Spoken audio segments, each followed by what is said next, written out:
1960കളുടെ തുടക്കം. മധുരയിലെ ഒരു സിനിമാ തിയേറ്ററാണ് രംഗം.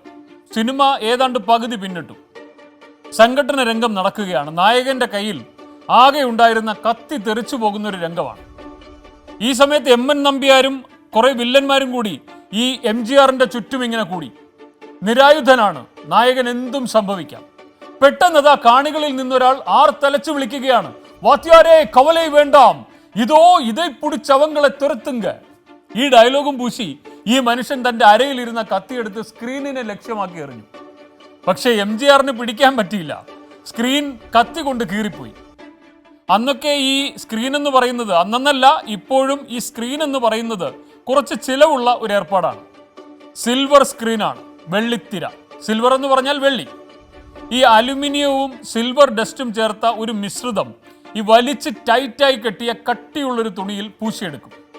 ഈ ചിത്രങ്ങൾ നന്നായി പ്രതിഫലിക്കാനുള്ള ചിലവേറിയ ഒരു മാർഗമാണ് ഈ തുണി. ഈ കട്ടിയുള്ള തുണി എന്ന് പറയുന്നത് മിക്കവാറും നല്ല തിയേറ്ററിൽ, അതായത് ഒരു A ക്ലാസ് തിയേറ്ററിൽ അത് സിൽക്ക് കൊണ്ടുള്ളതായിരിക്കും. ഇനി നല്ലതാണെങ്കിലും B ക്ലാസ് തിയേറ്റർ ആണെങ്കിലും ഈ സിൽവർ സ്ക്രീൻ ഉണ്ടാക്കിയെടുക്കുക എന്നതൊരു ചിലവുള്ള ഏർപ്പാടാണ്. നമ്മുടെ എം.ജി.ആറിന്റെ ആരാധക സഹായി എറിഞ്ഞ കത്തിയുടെ ആവശ്യമില്ലാതെ തന്നെ നമ്പ്യാരെയും കൂട്ടരെയും അടിക്കാൻ തുടങ്ങിയ എം.ജി.ആറിന്റെ പ്രകടനം ഈ കീറിപ്പറഞ്ഞ തുണിയിൽ അവിടെ എവിടെയായി ഇങ്ങനെ പതിയുമ്പോൾ ഇതേ സമയത്ത് ഈ ആരാധകനെ തിയേറ്റർ ജീവനക്കാർ തൂക്കിയെടുത്ത് പോലീസിനെ ഏൽപ്പിച്ചു. ഈ പോലീസ് സ്റ്റേഷനിൽ നിന്നും വാർത്ത നാട്ടിലേക്ക് പരന്നു. ഈ നാട്ടിലേക്ക് പരന്നപ്പോഴാണ് അറിയുന്നത് സമാനമായ വിചിത്ര സംഭവങ്ങൾ തമിഴ്നാട്ടിൽ പലയിടത്തും അരങ്ങേറുന്നുണ്ട്. എം.ജി.ആറിന് മുറിവേൽക്കുന്ന രംഗങ്ങൾ പോലും ഉൾപ്പെടുത്താൻ കഴിയാത്ത അവസ്ഥയാണ്. സംഘടനകളിൽ എം.ജി.ആർ തോൽക്കുന്ന രംഗം, തളരുന്ന രംഗം, ചോര പൊടിയുന്ന രംഗം ഒന്നും ഉൾപ്പെടുത്താൻ പറ്റില്ല. അത്തരം രംഗമുണ്ടെങ്കിൽ തിയേറ്ററുകാർ ഈ സിനിമ ഏറ്റെടുക്കില്ല എന്ന അവസ്ഥയെത്തി. ഇതോടെ ഈ സിനിമയുടെ ഒരു സ്വാഭാവികത, അതായത് ഒരു റിയാലിറ്റി എന്ന് പറയുന്നത് പതുക്കെ മാഞ്ഞു തുടങ്ങി. നായകൻ എന്ന് പറഞ്ഞാൽ ഒരു പോറലുമേൽക്കാത്ത അത്ഭുത മനുഷ്യനായി, രക്ഷകൻ മാത്രമായി, വിജയിക്കുന്നവൻ മാത്രമായി, ദൈവമായി. തമിഴന് എം.ജി.ആർ എന്നത് ഒരു അന്ധവിശ്വാസമായി മാറി. സിനിമയിൽ നിന്നും രാജ്യഭരണത്തിലേക്ക് എം.ജി.ആർ എത്തിയതോടെ അദ്ദേഹം മന്നനായി, അതായത് ഒരു രാജാവിന്റെ ഇമേജ്. സിനിമയും രാഷ്ട്രീയവും തമിഴ് ബോധത്തിൽ രണ്ടല്ല ഒന്നാണെന്ന് മറ്റുള്ളവർ വിധി എഴുതാൻ ഈ സംഭവം ഇടയാക്കി. സിനിമയിലൂടെ രാഷ്ട്രീയത്തിലെത്താൻ പിന്നെയും പലരും ടിക്കറ്റ് എടുത്തു. പക്ഷേ എന്തു സംഭവിച്ചു? വണക്കം, അരസിയൽ ഗലാട്ട.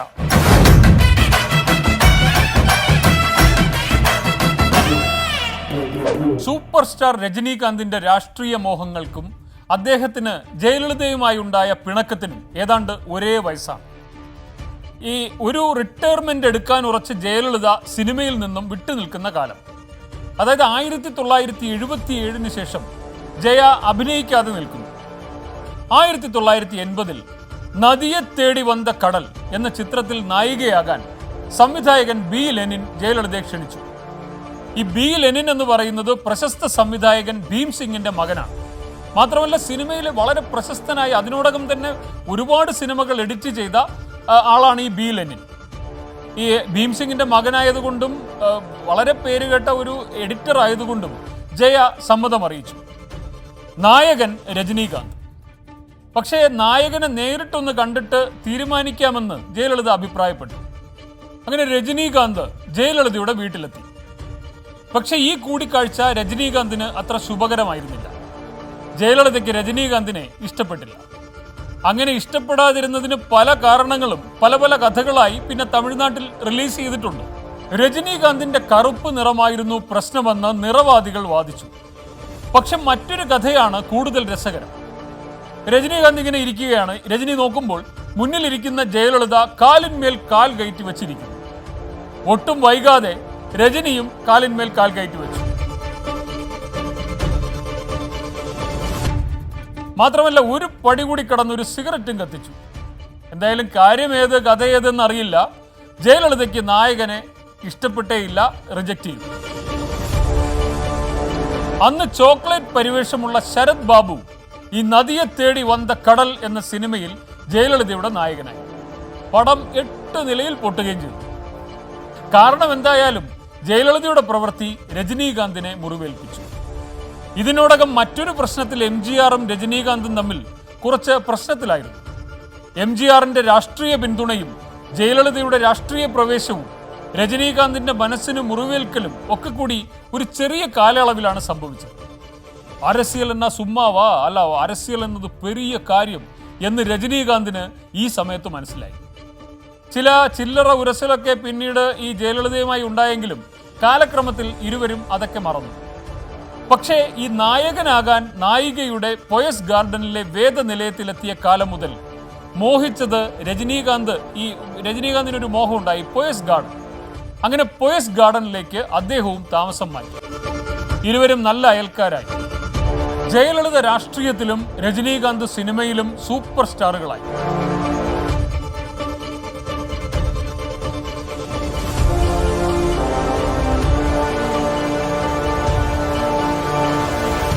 പക്ഷെ 1992 അതായത് ജയലളിത മുഖ്യമന്ത്രിയായി ഒരു വർഷം പിന്നിടുന്ന ഒരു ദിവസം ഡോക്ടർ രാധാകൃഷ്ണൻ റോഡിൽ, വളരെ തിരക്കേറിയ റോഡാണ് ഡോക്ടർ രാധാകൃഷ്ണൻ റോഡ്, അവിടെ പോലീസ് രജനീകാന്തിന്റെ കാർ തടഞ്ഞു. മുഖ്യമന്ത്രിയുടെ വാഹന വ്യൂഹം അതിലെ കടന്നുപോയാലേ ഈ പിന്നീട് യാത്ര തുടരാൻ കഴിയൂ എന്ന് പോലീസ് അദ്ദേഹത്തെ അറിയിച്ചു. എത്ര ടൈം എടുക്കും രജനീകാന്ത് ചോദിച്ചു. சொல்ல முடியாது, ஆனால் ഒരു അരമണി നേരം മിനിമം ആകും, പോലീസ് പറഞ്ഞു. 1-2 കാറുക്ക് അരമണി നേരമാ, അവളവ് പെരിയ കാറാക്കുമേ, രജനീകാന്ത് കളിയാക്കി. മേലെ ഇരുന്ന് സ്ട്രിക്റ്റ് ഓർഡർ സാർ, പോലീസുകാരന് വിനയം. എന്നെ തടയരുതുക്ക് താനാ ഓർഡർ, പോലീസുകാരൻ ഈ ചോദ്യം കേട്ട് തലകുനിച്ചു. അപ്പോൾ രജനീകാന്തിന് കാര്യം പിടികിട്ടി. പഴയ ചൊറിച്ചിൽ മാറിയിട്ടില്ല ജയലളിതയ്ക്ക്. രജനീകാന്ത് ചുറ്റും നോക്കി. ഒരു പെട്ടിക്കട എന്ന് പറഞ്ഞാൽ ഈ സിഗരറ്റും പാനും ഒക്കെ വിൽക്കുന്ന ഒരു വഴിയരികിലെ ഒരു കട. ഡോർ തുറന്നു. രജനീകാന്ത് പുറത്തിറങ്ങി. ആ കടയിലേക്ക് നടന്ന്, റോഡ് ക്രോസ് ചെയ്ത് ആ കടയിലേക്ക് നടന്ന് അവിടെ നിന്നൊരു പാക്കറ്റ് 555 സിഗരറ്റ് വാങ്ങി.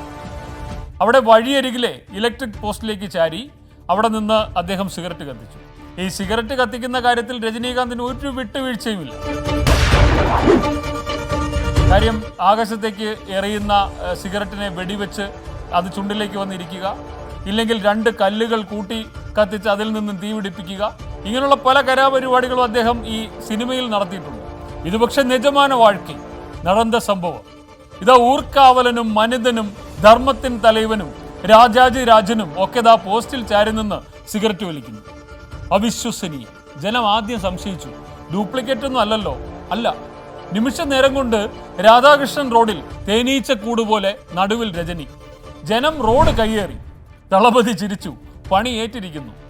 അതേ പോലീസുകാരൻ, നേരത്തെ പറഞ്ഞ അതേ പോലീസുകാരൻ മടങ്ങി വന്നു. സാർ പ്ലീസ് ഉള്ള ഏറുങ്ക, അതായത് കാറിന്റെ അകത്തേക്ക് കയറാൻ.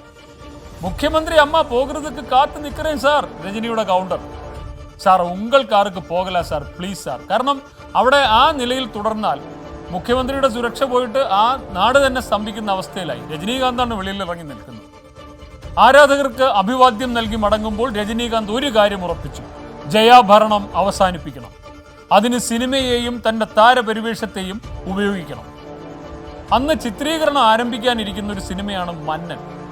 ആ സിനിമയുടെ സ്ക്രിപ്റ്റിൽ വേണ്ട തിരുത്തലുകൾ വരുത്തിക്കൊണ്ട് 1992 അതേ വർഷത്തിൽ തന്നെ രജനീകാന്ത് തൻ്റെ രാഷ്ട്രീയ പ്രവർത്തനം ആരംഭിച്ചു. അധികാരവും പണവും കൊണ്ട് അഹങ്കാരിയായ നായികയെ കീഴടക്കുന്ന മന്നൻ, കൃഷ്ണൻ എന്നാണ് ആ കഥാപാത്രത്തിന്റെ പേര്. മന്നന് തിയേറ്ററിൽ കയ്യടിയോടെ കയ്യടിയ ശാന്തി ദേവി എന്ന അഹങ്കാരിക്ക് ജയലളിതയുമായി സാമ്യമുണ്ടെന്ന് ആരാധകർ വിളിച്ചു പറഞ്ഞു. അതിൽ സണ്ടി റാണിയെ എനക്ക് കപ്പം കട്ടു നീ, ജന്മജന്മമായി എനക്ക് കട്ടുപട്ട് നീ, ഇന്ത ഊര് റാണി എன்ற ഉന്നെ നിനത്താൽ തട്ടിക്കേൽക്ക ആളില്ലാമൽ തിത്തിക്കുതിത്തായി എന്ന് തുടങ്ങുന്ന ഒരു ഗാനമുണ്ട്. അത് ശ്രദ്ധിച്ച് കേൾക്കണം. സണ്ടി റാണിയെ എനക്ക് കപ്പം കട്ടു നീ, ജന്മജന്മമായി എനക്ക് കട്ടുപട്ട് നീ.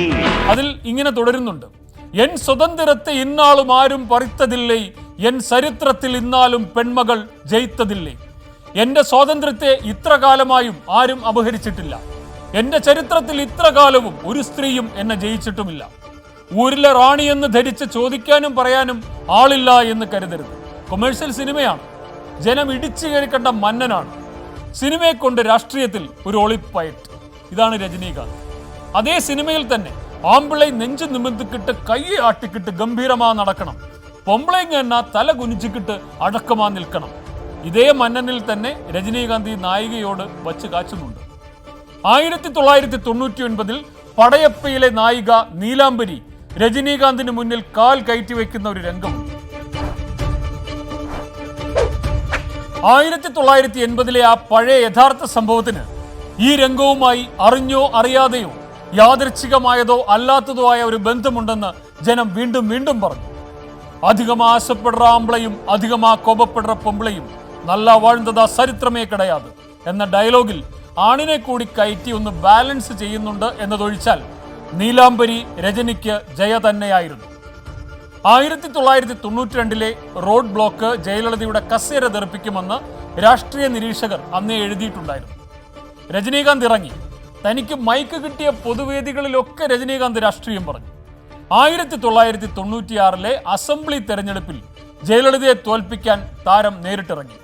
അന്ന് കോൺഗ്രസിൽ നിന്നും തെറ്റിപ്പിരിഞ്ഞ GK മൂപ്പനാർ ഒരു പുതിയ പാർട്ടി ഉണ്ടാക്കി, തമിഴ് മാനില കോൺഗ്രസ്. ഈ TMCയെ, ഈ തമിഴ് മാനില കോൺഗ്രസിനെ ഈ DMK ക്യാമ്പിനോട് അടുപ്പിക്കാനായിട്ട് രജനീകാന്ത് ഒരുപാട് വിയർപ്പൊഴുക്കി. പിന്നീട് പ്രചരണത്തിന്, അതായത് തിരഞ്ഞെടുപ്പ് പ്രചരണത്തിന് രജനീകാന്ത് പരസ്യമായൊന്നും ഇറങ്ങിയിട്ടില്ല. പക്ഷേ മാധ്യമ അഭിമുഖങ്ങളിലൊക്കെ ജയലളിതയ്ക്കെതിരെ തന്റെ നിലപാടുകളിൽ അദ്ദേഹം ഉറച്ചു നിന്നു. അക്കൂട്ടത്തിൽ ഒരു പ്രസ്താവന ആ തെരഞ്ഞെടുപ്പ് കാലത്തിന്റെ പ്രധാന ക്യാച്ച് സെന്റൻസായി മാറി. ജയലളിത മീണ്ടും ആட்சிக்கு വന്നാൽ തമിഴ്നാട്ടെ അന്ത ആണ്ടവനാൽ കൂടെ കാപ്പാത്ത മുടിയാതെ. അതായത് ജയലളിത വീണ്ടും അധികാരത്തിൽ വന്നാൽ തമിഴ്നാടിനെ ദൈവത്തിന് പോലും രക്ഷിക്കാൻ കഴിയില്ല. രജനീകാന്തിന്റെ ഈ കടുത്ത പ്രയോഗം DMK TMC സഖ്യത്തിന്റെ പ്രചരണായുധമായി. പോസ്റ്ററും ബാനറും മുദ്രാവാക്യവുമായി. തെക്കേ ഇന്ത്യയിലെ സിനിമാ വ്യവസായത്തിന്റെ പ്രധാന ഫോക്കസുകളിൽ ഒന്നാണ് അന്ന് രജനീകാന്ത്. അതുപോലെ തന്നെ തമിഴ്നാട്ടിൽ ഏറ്റവും അധികം മെമ്പർഷിപ്പ് ഉള്ള പാർട്ടിയാണ് AIADMK. പക്ഷെ ഇത് രണ്ടും ഇങ്ങനെ രണ്ട് ധ്രുവത്തിൽ നിൽക്കാൻ പാടില്ല. സിനിമയിലെ നിക്ഷേപകരുണ്ടല്ലോ, ഈ നിർമ്മാതാക്കൾ എന്ന് പറയുന്നത്, അവർ രജനീകാന്തിനെ ഓർമ്മിപ്പിച്ചു, ഇത് ശരിയല്ല. അലാറം മുഴങ്ങിയപ്പോൾ രജനീകാന്തും ചിന്തിച്ചു, ശരിയാണ്. പക്ഷേ അപ്പോഴേക്കും കൈവിട്ടു പോയിരുന്നു. എന്തായാലും ഒരു സിനിമയുടെ ചിത്രീകരണത്തിനാണെന്ന് കഥ പ്രചരിപ്പിച്ചിട്ട് രജനീകാന്ത് ഇതേ സമയത്ത് അമേരിക്കയിലേക്ക് പറന്നു. അതിനു മുമ്പ് തന്റെ ചിത്രമോ പേരോ വാചകങ്ങളോ ഈ തെരഞ്ഞെടുപ്പിൽ പ്രചാരണത്തിന് ഉപയോഗിക്കരുത് എന്ന് തന്റെ ആരാധകരോട് ചട്ടം കെട്ടിയിട്ടാണ് അദ്ദേഹം അമേരിക്കയിലേക്ക് പോയത്. പക്ഷേ രജനീകാന്തിന്റെ നിയന്ത്രണങ്ങളൊന്നും വിലപ്പോയില്ല. പോളിംഗ് ദിനത്തിൽ വോട്ടർമാരിൽ 9% വരുന്ന ചെറുപ്പക്കാരുടെ വലിയ നിരകൾ ബൂത്തുകൾക്ക് മുന്നിൽ രൂപപ്പെട്ടു. അതിനോടകം തന്നെ രജനീകാന്തിന്റെ വാചകങ്ങൾ ആഹ്വാനമായി മാറിയിരുന്നു. രാഷ്ട്രീയ ലോകം ഒരിക്കൽ കൂടി സിനിമാ ലോകത്തെ ഉറ്റുനോക്കുകയാണ്. എന്തായിരിക്കും ആ തെരഞ്ഞെടുപ്പിന്റെ ഫലം? രാഷ്ട്രീയവും സിനിമയും ഒരു മനസ്സോടെ ഒഴുകിയ രണ്ട് പുഴകളാണ് തമിഴ്നാട്ടിൽ. 1996 തെരഞ്ഞെടുപ്പ് ഫലത്തിൽ നിന്നും വിജയ് ചിത്രങ്ങളിലെ കടുത്ത രാഷ്ട്രീയം വരെ നീളുന്നു. ഇന്ന് വിജയ് എന്ന സൂപ്പർ താരത്തിന്റെ കൊമേഴ്സ്യൽ ചിത്രങ്ങളിൽ നിറച്ചു വെക്കുന്ന രാഷ്ട്രീയം ആരെ ലക്ഷ്യം വെച്ചാണ്? ഈ വിജയ്ക്ക് രാഷ്ട്രീയ മോഹമുണ്ട്. കമലഹാസൻ അത്ഭുതം സൃഷ്ടിക്കും. ഇങ്ങനെ പറഞ്ഞാലും തീരാത്ത തമിഴ് രാഷ്ട്രീയത്തിലെ ഗ്ലാമർ എറ വരും വാരത്ത്. വീണ്ടും അടുത്ത വാരം സന്ധിക്കലാം. വണക്കം.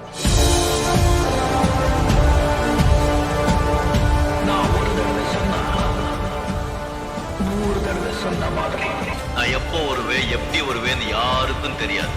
ஆனா வர வேண்டிய நேரத்துல கரெக்டா வருவேன். கண்ணா பண்ணிங்க தான் கூட்டமா வரும். சிங்கம் சிங்கலா தான் வரும். ஆண்டவன் சொல்றான், அருணாச்சலம் முடிக்கிறான். என் வழி தனி வழி, மறக்காதீங்க.